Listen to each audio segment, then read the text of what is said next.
রিঙ্কুর ভূতের ভয়। ছবার বাঁদরের কামড় খেয়েছিলেন কেকেআরের ব্যাটার, জানালেন নিজেই।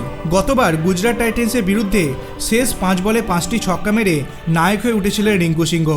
তারপর থেকে ভারতীয় ক্রিকেটে পরিচিতি বেড়েছে তার। ব্যাট হাতে বোলারদের শাসন করলেও ভূতের ভয় পান রিঙ্কু।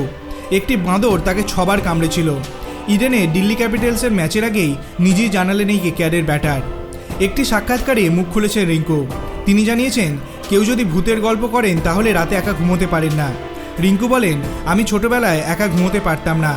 এখনও যদিও কেউ ভূতের গল্প করে আমার সামনে, আমি একা ঘুমোতে পারি না, খুব ভয় লাগে। এখন আমি রাতে একা ঘুমোতে হলে ঘরের লাইট জ্বালিয়ে রাখি। ছোটতে একবার বাড়িতে বাঁদরের কামড় খেয়েছিলেন রিঙ্কু। একটি বাঁদরই 6 বার কামড়েছিল তাকে। রিঙ্কু বলেন, ছোটতে আমাদের গ্রামে প্রায় বাঁদরের উৎপাত হতো।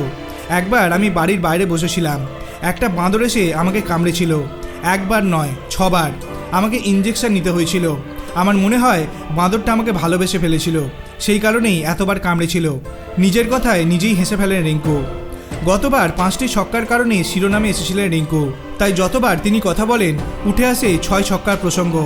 এই সাক্ষাৎকারেও তিনি বলেন, আমি যখন ব্যাট করতে নেমেছিলাম ঠিকমতো মারতে পারছিলাম না। শেষ ওভারে 29 রান দরকার ছিল। তখন ভেবে নিয়েছিলাম যা হবে হোক, ছক্কা মারতেই হবে। 3 নম্বর ছক্কা মারার পর বুঝে গিয়েছিলাম পরের দুটোতে মারতে পারবো। সেটাই হয়েছে। সেই ম্যাচে ভাগ্য ছিল আমাদের সঙ্গে, তাই জিতেছিলাম। আপনার কি মনে হয় টি-20 বিশ্বকাপে ভারতীয় দলে কি রিঙ্কু সিং চান্স পাবে? আপনার অভিমত আপনি কমেন্ট সেকশনে জানাতে পারেন। ভিডিওটি ভালো লাগলে লাইক করবেন, চ্যানেলটিকে সাবস্ক্রাইব করতে ভুলবেন না।